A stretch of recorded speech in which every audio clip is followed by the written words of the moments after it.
আসসালামু আলাইকুম। বাংলাদেশের অন্তর্বর্তীকালীন সরকার গঠনে শেখ আহমদুল্লাহর বিনয় এবং ভদ্রতা দেখে আমি সত্যিই হতভম্ব হয়ে গিয়েছি। বাংলাদেশের মানুষ সবাই চাচ্ছিলেন যে অন্তর্বর্তীকালীন সরকারের যে উপদেষ্টা মণ্ডলী থাকবেন সেখানে যেন আলেম সমাজের থেকে একজনকে প্রতিনিধি করা হয়। তো এই দাবি থেকে বাংলাদেশের বৈষম্য বিরোধী ছাত্র আন্দোলনের যে সমন্বয়করা রয়েছেন তারা চেয়েছিলেন যে শেখ আহমদুল্লাহকে যেন তাদের এই অন্তর্বর্তীকালীন সরকারের উপদেষ্টা হিসেবে আলেম সমাজের পক্ষ থেকে তিনি যেন প্রতিনিধি হয়ে যান। তো শেখ আহমদুল্লাহকে এরকম একটি প্রস্তাব দেওয়া হয়েছিল যেন তিনি এই প্রস্তাবটি গ্রহণ করেন। তিনি বলেছিলেন যে আমি এত বড় একটি দায়িত্বের জন্য কখনোই প্রস্তুত নয় বা আমি উপযুক্ত নয়। আমার থেকে অনেক প্রসিদ্ধ এবং গ্রহণযোগ্য আলেম বাংলাদেশে রয়েছেন। তিনি সেরকম একজন আলেমকে রেফার করে দেন যে আপনারা ডক্টর আ.ফ.ম.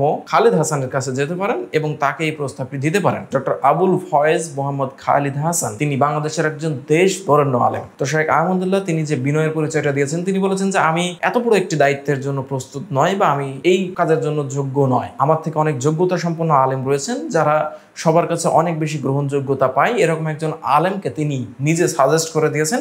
তিনি হচ্ছেন ডক্টর আ.ফ.ম. খালিদ হাসান বা আবুল ফয়েজ মোহাম্মদ খালিদ হাসান। এই ব্যক্তিকে আপনারা ইতিমধ্যে দেখেছেন এবং অনেকেই চিনতে পারছেন না যে আলেম সমাজের মধ্য থেকে এই ব্যক্তিটা আসলে কে। ডক্টর আ.ফ.ম. খালিদ হাসান বাংলাদেশের একজন দেশ বরেণ্য আলেম, অত্যন্ত সুপরিচিত গ্রহণযোগ্য একজন আলেম এবং অত্যন্ত জ্ঞানী একজন মানুষ। তবে তিনি ভাইরাল বক্তা নন। বাংলাদেশে যে সমস্ত বক্তারা ভাইরাল হয়ে যায়, অত্যন্ত সুপরিচিত হয়ে যায়, মিজানুর রহমান আজহারি, শেখ আহমদুল্লাহ, তারপরে এরকম আরো অনেক আছে। তো এই সমস্ত যারা অনেক ভাইরাল হয়ে যায়, অনেক সুপরিচিতি লাভ করে, তো আমরা সাধারণভাবে চিন্তা করি যে এনাদের মধ্য থেকে হয়তো একজনকে এরকম প্রতিনিধি নির্বাচন করা যেত। কিন্তু বিশ্বাস করেন বাংলাদেশে এমন অনেক জ্ঞান গর্ভ ব্যক্তি রয়েছে যাদের জ্ঞানের কাছে মানে সুপরিচিত আলেমরাও হেল খেয়ে যায় বা তারা তাদের ছাত্র সমতুল্য। এত জ্ঞানী মানুষ এই পৃথিবীতে বা বাংলাদেশে রয়েছে। শেখ আহমদুল্লাহ সেই কথা চিন্তা করে বলেছেন যে আমার থেকে ডক্টর আ.ফ.ম. খালিদ হাসান তিনি অত্যন্ত যোগ্য একজন পার্সন এই কাজের জন্য। আপনি একটাবার চিন্তা করেন যে বাংলাদেশের উপদেষ্টা অর্থাৎ সেরা 17 জনের একজন এটা হওয়া মানুষের জন্য একটা কল্পনার বিষয়। এটা কত বড় একটা সুযোগ ছিল তার জন্য, কিন্তু সেই সুযোগটি তিনি গ্রহণ করেননি। যারা ডক্টর আ.ফ.ম. খালিদ হাসানকে চিনেন না তাদের জন্য আমি ছোট্ট করে তার পরিচয়টা বলে দিচ্ছি। ডক্টর আ.ফ.ম. খালিদ হাসান কওমি অঙ্গনের একজন সুপরিচিত ব্যক্তিত্ব। কওমি অঙ্গন থেকে জেনারেল পরিধি পর্যন্ত সর্বমহলে রয়েছে তার অভূতপূর্ব গ্রহণযোগ্যতা। কর্মজীবনে তিনি কাজ করেছেন আন্তর্জাতিক ইসলামী বিশ্ববিদ্যালয়ে চট্টগ্রামের গেস্ট টিচার হিসেবে